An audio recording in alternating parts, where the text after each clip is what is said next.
नमस्कार दोस्तों, विज्ञान वीडियो लेक्चर में आपका स्वागत है।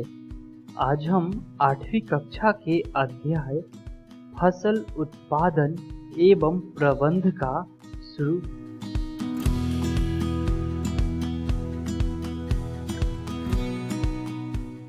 शुरू करने जा रहे हैं। आज हम इस वीडियो में इस अध्याय का पहले भाग को समझेंगे। तो आइए जानते हैं कि आज की वीडियो में हम लोग क्या क्या पढ़ने वाले हैं। सबसे पहले हम कृषि पद्धतियाँ के बारे में समझेंगे। ठीक इसके बाद आधारिक फसल पद्धतियाँ किसे कहते हैं, इनके बारे में भी चर्चा करेंगे। इसके बाद कृषि औजार के बारे में जानेंगे और अंत में बुआई किसे कहते हैं, इनको भी समझेंगे। तो आइए आज के पहले विषय से शुरू करते हैं और जानते हैं कृषि पद्धतियाँ के बारे में, जिन्हें हम अंग्रेजी में एग्रीकल्चर प्रैक्टिसेस भी कहते हैं।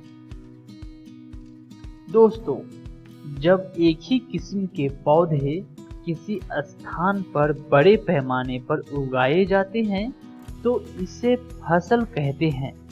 उदाहरण के लिए गेहूं की फसल का अर्थ है कि खेत में उगाए जाने वाले सभी पौधे गेहूं के हैं। हम लोग जानते हैं कि फसलें विभिन्न प्रकार की होती हैं, जैसे कि अन्न, सब्जियां एवं फल। जिस मौसम में यह पौधे उगाए जाते हैं उसके आधार पर हम फसलों का वर्गीकरण कर सकते हैं। भारत एक विशाल देश है। देश के विभिन्न भागों में विविध प्रकार की फसलें उगाई जाती है। इस विविधता के बावजूद मोटे तौर पर फसलों को दो वर्गों में बांटा जा सकता है। वे इस प्रकार हैं: पहला खरीफ फसल, दूसरा रबी फसल।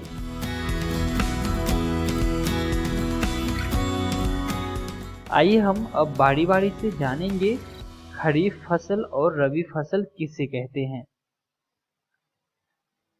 आइए सबसे पहले हम खरीफ फसल के परिभाषा को समझते हैं। दोस्तों, वह फसल जिन्हें वर्षा ऋतु में बोया जाता है खरीफ फसल कहलाती है। भारत में वर्षा ऋतु सामान्यतः जून से सितंबर तक होती है। खरीफ फसल के उदाहरण के लिए धान, मक्का, सोयाबीन, मूंगफली, कपास इत्यादि खरीफ फसलें हैं। आइए दोस्तों, अब हम समझेंगे रबी फसल के परिभाषा के बारे में। शीत ऋतु में उगाई जाने वाली फसलें रबी फसलें कहलाती है।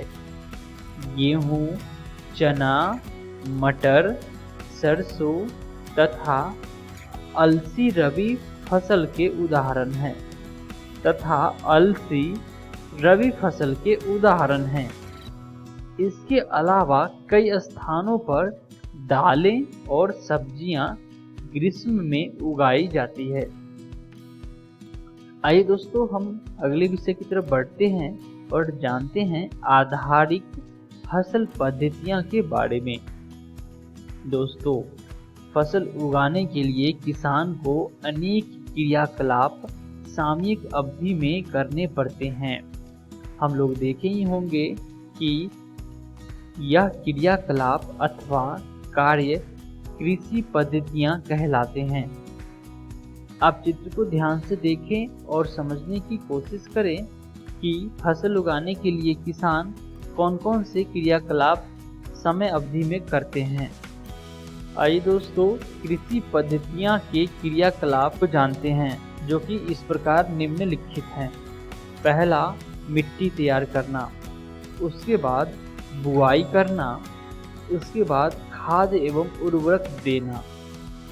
अगली पद्धतियाँ हैं सिंचाई, उसके बाद खरपतवार से सुरक्षा, और उसके बाद कटाई और अंत में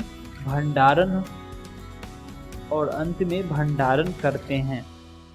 तो इस प्रकार से कृषि पद्धतियां के क्रियाकलाप जो कि निम्नलिखित हैं, इसे आप अपने कॉपी में लिखें और याद रखें। आइए दोस्तों, अब हम पहला पॉइंट यानी कि मिट्टी तैयार करना के बारे में अच्छे से समझेंगे। दोस्तों, फसल उगाने से पहले मिट्टी तैयार करना प्रथम चरण है। मिट्टी को पलटना तथा इसे पोला बनाना कृषि का अत्यंत महत्वपूर्ण कार्य है। जैसा कि आप चित्र में देख रहे हैं, इससे जड़ें भूमि में गहराई तक जा सकती है। पोली मिट्टी में गहराई में धंसी जड़ें भी सरलता से श्वसन कर सकती है। पोली मिट्टी किस प्रकार पौधों की पोली मिट्टी में रहने वाले केंचुओं और सूक्ष्म जीवों की वृद्धि करने में सहायता करती है। यह जीव किसानों के मित्र हैं, क्योंकि यह मिट्टी को और पलटकर पोला करते हैं तथा ह्यूमस बनाते हैं। परंतु मिट्टी को पलटना और पोला करना अति आवश्यक है। ऊपरी परत के कुछ सेंटीमीटर की मिट्टी ही पौधे की वृद्धि में सहायक हैं। इसे उलटने पलटने और पोला करने से पोषक पदार्थ ऊपर आ जाते हैं और पौधे इन पोषक पदार्थों का उपयोग कर सकते हैं।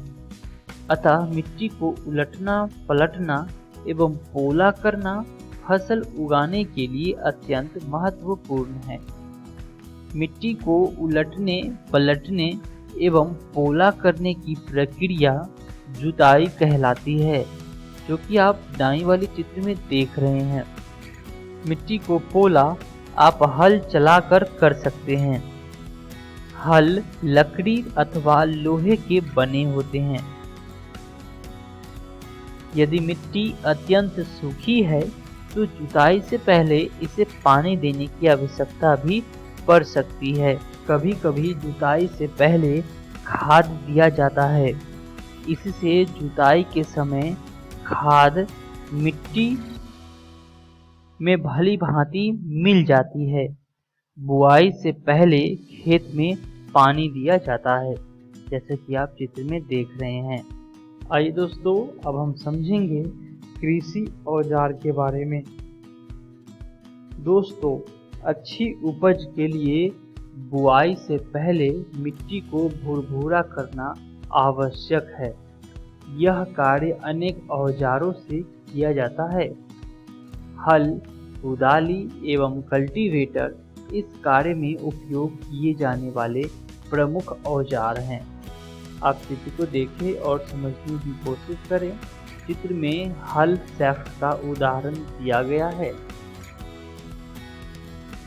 अब आइए हम हल के बारे में जानेंगे। प्राचीन काल से ही हल का उपयोग जुताई, खाद उर्वरक मिलाने, खरपतवार निकालने एवं मिट्टी खुरचने के लिए किया जाता रहा है।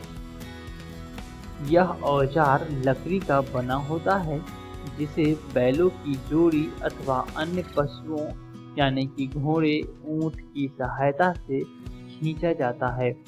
इसमें लोहे की मजबूत तिकोनी पत्ती होती है, जिसे फाल कहते हैं। हल का मुख्य भाग लंबी लकड़ी का बना होता है, जिसे हल शाफ्ट कहते हैं। इसके एक सिरे पर हैंडल होता है तथा दूसरा सिरा जोत के डंडे से जुड़ा होता है, जिसे बैलों की गर्दन के ऊपर रखा जाता है। आइए दोस्तों, अब हम समझेंगे कुदाली के बारे में। यह एक सरल औजार है जिसका उपयोग खरपतवार निकालने एवं मिट्टी को पोला करने के लिए किया जाता है। इसमें लकड़ी अथवा लोहे की छड़ होती है, जिसके एक सिरे पर लोहे की चौड़ी और मुड़ी प्लेट लगी होती है, जो ब्लेड की तरह कार्य करती है। इसका दूसरा सिरा पशुओं द्वारा खींचा जाता है, जैसा कि आप चित्र में देख रहे हैं। आइए दोस्तों, अब हम समझेंगे कल्टीवेटर के बारे में। दोस्तों आप चित्र को ध्यान से देखें और समझने की कोशिश करें। आजकल जुताई ट्रैक्टर द्वारा संचालित कल्टीवेटर से की जाती है। कल्टीवेटर के उपयोग से श्रम एवं समय दोनों की बचत होती है। आइए दोस्तों, अब हम समझेंगे बुआई के बारे में, जिसे हम इंग्लिश में सोविंग भी कहते हैं। दोस्तों, बुआई फसल उत्पादन का सबसे महत्वपूर्ण चरण है। बोने से पहले अच्छी गुणवत्ता वाले बीजों का चयन किया जाना अति आवश्यक है।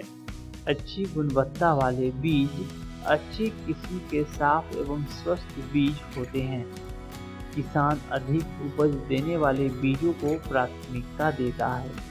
जैसा कि आप चित्र में देख रहे हैं कैसे बुआई की जा रही है।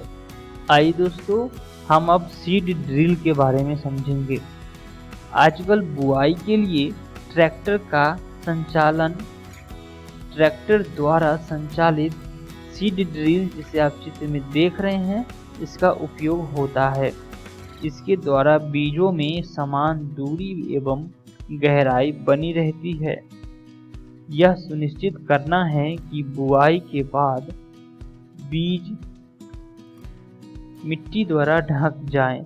इससे पक्षियों द्वारा बीजों से होने वाले नुकसान को रोका जा सकता है। सीड ड्रिल द्वारा बुआई करने से समय एवं श्रम दोनों की ही बचत होती है। इस तरह से दोस्तों, हम इस अध्याय के सारे महत्वपूर्ण विषयों का अध्ययन कर चुके हैं। आइए एक बार फिर से जानते हैं कि आज की वीडियो में हमने क्या क्या पढ़ा। सबसे पहले हम कृषि पद्धतियाँ के बारे में समझा। ठीक उसके बाद आधारिक फसल पद्धतियाँ किसे कहते हैं, इनके बारे में भी जाना। इसके बाद कृषि औजार के विभिन्न प्रकार के बारे में समझा और अंत में बुआई किसे कहते हैं, इन्हें भी हमने जाना। आइए जानते हैं कि हम अगली वीडियो में क्या क्या पढ़ने वाले हैं। सबसे पहले हम खाद एवं उर्वरक मिलाना के बारे में समझेंगे। ठीक इसके बाद सिंचाई किसे कहते हैं, इनके बारे में समझेंगे। इसके बाद खरपतवार से सुरक्षा कैसे किया जाए, इनके बारे में समझेंगे। इसके बाद कटाई कैसे होगी, इसे भी समझेंगे। और अंत में भंडारण करना क्यों आवश्यक है, इनके बारे में भी हम चर्चा करेंगे। आशा करता हूँ कि आप सभी को आज का वीडियो पसंद आया होगा। मिलते हैं अगली वीडियो में एक अध्याय के अगले भाग में। धन्यवाद।